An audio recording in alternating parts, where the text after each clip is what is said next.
Maybe you're like me and you've read William Shakespeare's A Midsummer Night's Dream. But the words are all like real words, but like jumbled up and with extra syllables. So I wanted to know what really happened. So I'm going to do my best to recount to you what really happened in William Shakespeare's A Midsummer Night's Dream. First things first. No one knows where the apostrophe is. Is it a Midsummer's Night Dream? A Midsummer Night Dreams? Is Midsummer Night Dream a Midsummer's Night's Dream? To clear things up, it is a Midsummer Night's Dream. It belongs to a night in midsummer. No S on midsummer. A Midsummer Night apostrophe S dream. That's the first thing. Okay. So now we're going to straighten out this love triangle. So it's really more of a love shape. I can't really describe the shape of it, but I'll try to draw it. So the closest modern day thing we have to this love triangle is polygamy. Watch as I describe to you what this is. Let me just get a Sharpie out. Okay, I'm gonna draw the shape on this piece of paper. It's graph paper, very mathematical, so it should be fairly easy to understand for robots. Okay, so there's 4 characters.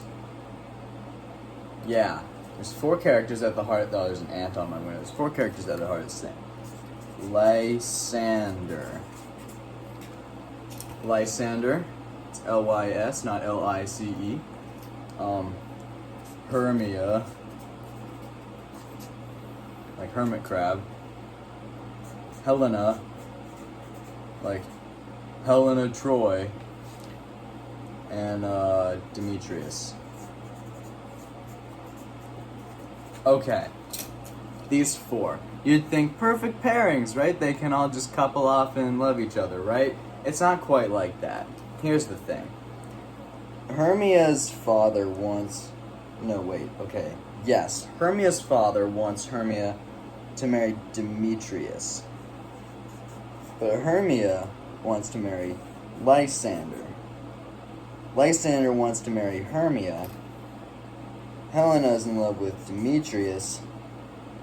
And Lysander and Helena don't really have anything to do with each other for now. So basically, in the beginning, they all go to the court of the Duke of Athens, whose name I don't remember, but you'll know him when you see him. Okay. Duke of Athens. Hermia's father is like, what's going on, man? Can I, so my daughter doesn't want to marry the guy who I want her to marry. Can I murder her? He just straight up asks him that. He goes, there's really old laws that say I can murder her, so can I murder her? And the Duke of Athens, whose name I remember, is like, oh, of course you can. Why wouldn't you be able to murder your daughter? Because she doesn't want to marry this guy. That'd be crazy. Theseus. Theseus is the Duke of Athens. I can't believe I just remembered that. Theseus is like, oh, dude, why not just be able to kill your daughter or whatever? So Theseus says, basically, you have to, Hermia, you have to marry Demetrius. Hermia, you have to marry Demetrius. As you can tell by the arrow, he's not the one she wants to marry. She wants to marry Lysander. Lysander's like, wait, but I'm cool. And Hermia's like, yeah, he's cool. As denoted by this arrow going both ways. So they hatch a plan to go to Lysander's aunt's house that's not in Athens. No, so they can elope. But Helena, who knows Hermia, overhears them and is like, ooh, interesting stuff. If I rat them out, Demetrius will love me, which is weird, because I feel like the only thing that would happen is that if she ratted them out, Demetrius would just be forced to marry Hermia, and then everyone would hate Helena. But, you know, whatever. That's a discussion for a different day, or never. So they go to the woods, but not long after Helena goes into the woods, there's some fairies. There's Oberon and Titania, king and queen of the fairies. They have some sort of deal over, like, possession of a little boy. Don't get me started on that. That's just weird. But they really both want to have possession of a child. So they're arguing over that. And I guess there's like a romantic history between them, but that's only hinted to by the fact that they speak in rhyming couplets.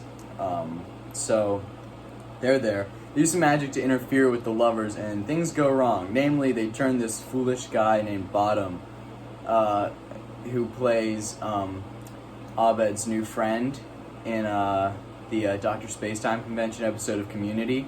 They turn him into Inspector Spacetime. But they actually, the guy who wrote Doctor Who wrote the same movie. But the Inspector Spacetime friend that Abed makes, they turn him into a donkey, and he falls in love. No, but then Puck makes Titania, the queen, fall in love with him in his donkey form.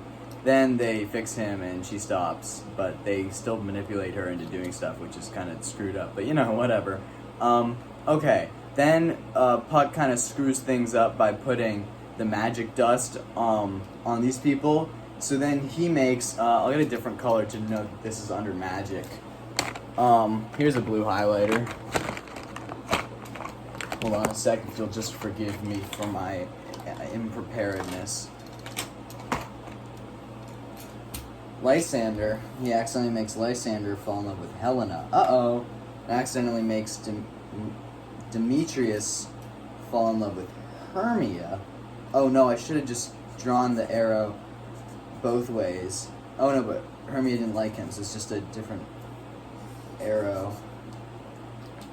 This blue arrow on the bottom is the correct arrow, because Demetrius' love for Hermia is unrequited because he's under a magic spell. What they really meant, what Oberon really wanted Puck to do was make Demetrius fall in love with Helena, so that Hermia and Lysander could be left in peace. But we have problems now. Funny you should say that we have problems, because we actually soon will not have problems because of magic. So since they're fairies, they can just change everything back to normal. So they kind of fix this whole deal, but not before Hermia's dad,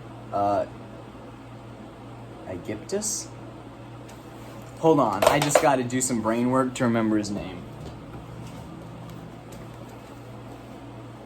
Yep, just thinking real hard with my brain about what Hermia's dad's name is. Aegeus. Oh, I can't believe I forgot that. How silly. Good thing I remembered that now.